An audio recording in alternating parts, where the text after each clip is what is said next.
የሚከራይ ቤት ፈልጌ ዞሬ አጣሁ። የሚጠራው አንድ ክፍል ቤት የደሞዜ 2 ምናምን እጥፍ ነው።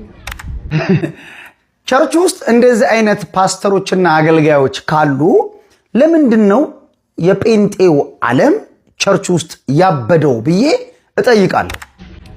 እንደ አንድ ክፍል ቤት እንደዚህ አንድ ክፍል ቤት በመቤቴ ሳምንቱ ሙሉ ዞርክ። ሁለቱን ስታነቡ ምልጃ አለው፣ ጸሎት ምስጋና አለው፣ ልመና አለው። እኛ አገር ጦርነት ውስጥ ሆነን ህዝብ እየተፈናቀለ የድሆች እና የእንትኖች አንጀት እየተዘረገፈ ጨፍረን እኮ ምን ይሄድ ሰዎች የሚከራይ ቤት ፈልጌ ዞሬ አጣሁ። የሚጠራው አንድ ክፍል ቤት የደሞዜ 2 ምናምን እጥፍ ነው። የደሞዜ እጥፍ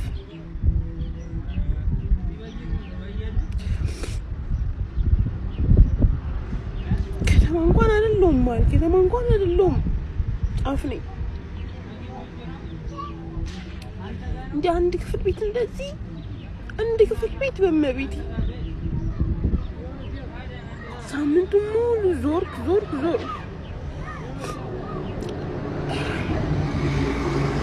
የምር በጣም ነው የደከመኝ። በጣም እንደምን ያለቀ ማንም ሰው ነው ራሱ ሲያጠፋ ከዚህ በኋላ አልወቅስም።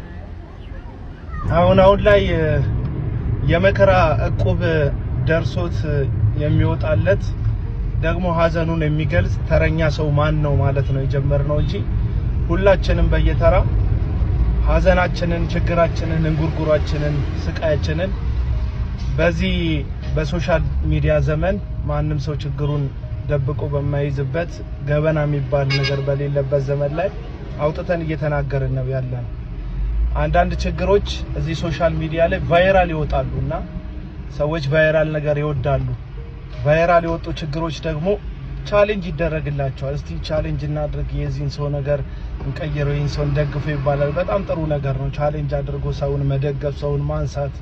ለዛም ግን ችግር ቫይራል መውጣት አለበት። ሰዎች ካልተመለከቱት፣ ችግር ብዙ ላይ ካላገኘ፣ ብዙ ሰው ካልተመለከተው ማንም ሊረዳህ ይነሳል። ራሱን ችሎ ቻሌንጁም በጣም መልካም ነገር ቢሆንም አንድ ሰው ለማንሳት የምን ያህል ሚሊዮን ሰዎች ህይወት በቻሌንጅ ልንለውጥ እንችላለን የሚለው ጉዳይ ያሳስበኛል።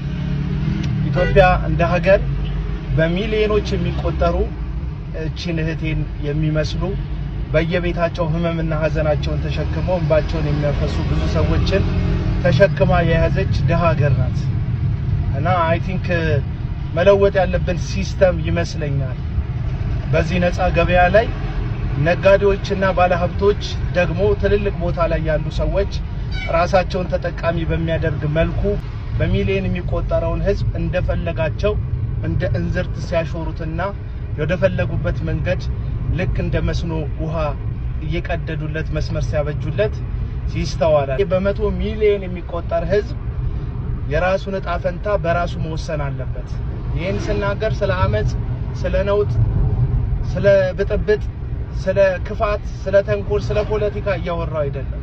ይሄን ስናገር ስለ ህዝብ አቅምና ስለ ህዝብ ጉልበት እያየው እያንዳንዳችን ኪሳችን ውስጥ ያለው ገንዘብን ባለማውጣት በጣም ብዙ ነገር መለወጥ እንችላለን። የዳቦ ዋጋ ለማይቀንሱልን ስግብግብ ነጋዴዎች፣ የስንዴ ዋጋ ለማያሳንሱልን በሀብት ላይ ሀብትን መደርደር ለሚፈልጉ በቃል ለማያውቁ ሆዳሞች እኛም ኪሳችን ውስጥ ያለችዋን 50 ብር የሚሆን 10 ብር በመከልከል የነሱን ኢኮኖሚ በሁላችንም ኪስ አቅም መዋጋት እንችላለን ብዬ አስባለሁ። ለምሳሌ ዳቦ 1 ወር 2 ወር መመገብ ብናቆም አንመገብም ብንልና እነ እትዬ ባዩሽና እነ እትዬ አስካሉ በየሰፈሩ የሚጋግሩትን አምባሻና ቢጤሌ ነገር እየገዛን መመገብ ብንጀምር አንድ የእነ እትዬ አስካሉን ኢኮኖሚ መገንባት እንችላለን። ሁለት የነዚህ ጥጋበኛ ስንዴ ሻጭ ዳቦ ሻጭ የሆኑ ሰዎች እነሱ በገዛ አቅማቸው ስንዴውና ጤፉን ይዘው ህዝብን በፈለጉት ዋጋው እያወጡ እየተመኑ ለሚያሰቃዩ አሰቃዮች መልስ መስጠት እንችላለን ብዬ አስባለሁ። ለምን ህዝብ እንደ ህዝብ የተበተነ አቅምና ኃይል ስለሆነ ይዞ እያባከነ ያለው አንድነት ፈጥረው ራሳቸውን ለማበልጸግ የተከማቹ ጥቂት ሰዎች እንደፈለጉ እንዲዘውሩትና እንደፈለጉ እንዲያንቀሳቀሱት ራሱን ያመቻቸ ይመስለኛልና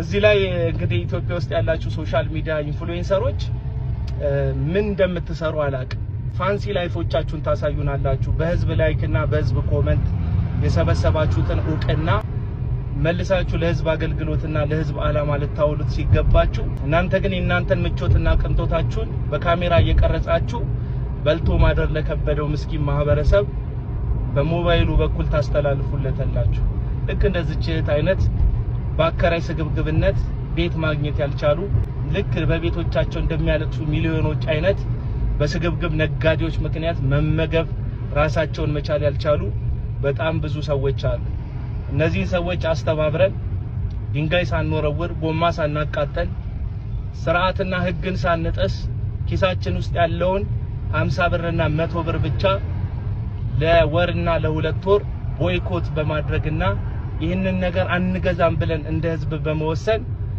የስጋን ዋጋ በትሉት የጤፍን ዋጋ የስንዴን ዋጋ በትሉት የሌላውንም ዋጋ መቀነስ እንችላለን ነፃ ገበያ የነጋዴውና የሸማቱ ፍላጎት ላይ የተመሰረተ እንደሆነ እነሱ በፈለጉት መንገድ እንዲዘውሩን ባለመፍቀድ የራሳችንን ነጣፈንታ በራሳችን እንድንወስን ማድረግ ከቻለን ነገም ከነገ አቅምና ጉልበትን ወደ ህዝብ ማስገባት እንችላለን የሚል ሐሳብ አለ እህት ዓለም አታልቅሺ ቀን ይመጣል ቀኑ የሚመጣው ግን የተበታተነው የህዝብ ጉልበትና አይምሮ በአንድነት ለአንድ ዓላማ መቆም ሲችል ነው በያስባለሁ በዚህ ውስጥ የሚሞት ሰው አይኖርም የምንጎዳው የምንገለው ሰው አይኖርም ግን የገዛ ገንዘባችንን በመተባበር አልሰጥም በማለት ኢኮኖሚውን ሊያረጋጋልን የሚችል አካል ከሌለ ራሳችን ማረጋጋት እንችላለን በያስባለሁ ይመቻችሁ ቸርች ውስጥ እንደዚህ አይነት ፓስተሮችና አገልጋዮች ካሉ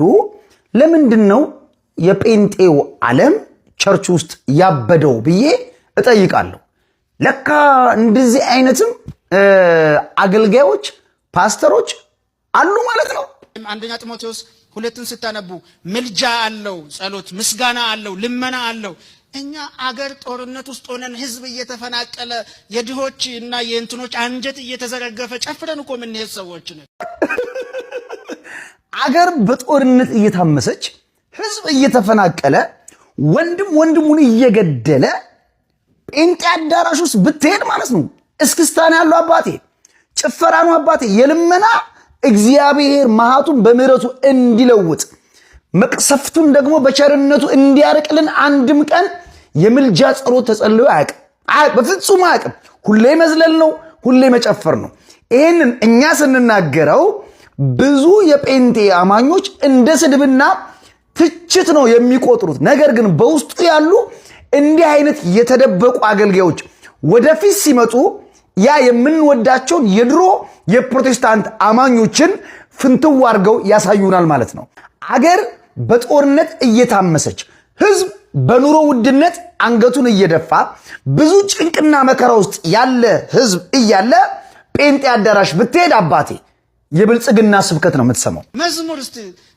የኛን መዝሙርና እግዚአብሔርን ምንድነው ያገናኘው መዝሙራችን ውስጥ ሬፈረንስ አለ ወይ ፈራህ እግዚአብሔር አለ ወይ አይ አለ ወይ ማለት እንዴት ነው በእግዚአብሔር ቤት መደነስ ይቻል ነው እሺ ይሄን ጥያቄ ልጠይቃችሁ እንዴት ነው አዳራሹን መርገጥ ይቻል ነው የእግዚአብሔር መገኛ ቤት እንዴት ነው ደፍረን መርገጥ ይቻል ነው ውስጥ ገብተንስ እንዴት ነው ኢሞሽናሊ መጦዝ ይቻል ነው እንዴት አይነት ድፍረት ቢኖረን ነው በምስጋና መዝሙር የጨፈር ነው ምንም አይነት ፈራ እግዚአብሔር የለውም እያለ ነው ጋድ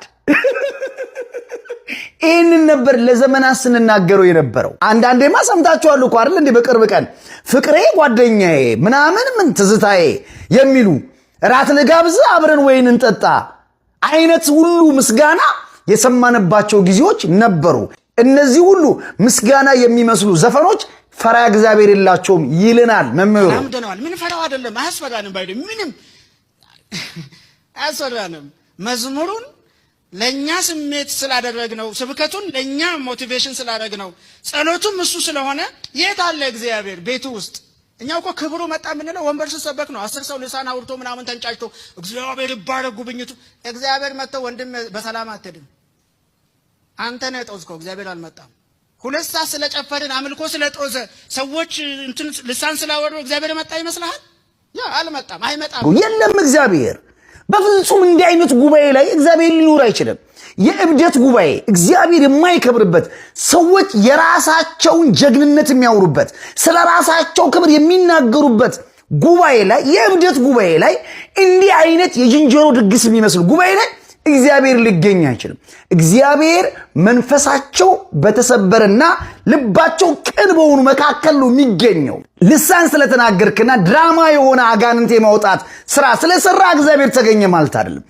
ያለውም የተናገርነውም ይሄ ነው።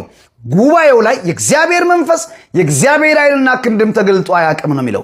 እንደዚህ አይነት አገልጋዮችን ልታከብሯቸውና መድረክ ልትሰጧቸው ይገባል። ይህ አስተማሪ ወንጌላዊ ፓስተርም ሊሆን ይችላል። እንዲህ አይነት አገልግሎት ሲጨርስ በእኛ በኦርቶዶክሳውያን ምን ይባላል? ኮሜንት ላይ ጻፉልኝ። ቃለ ሕይወት ያሰማልን ይባላል። እናመሰግናለን።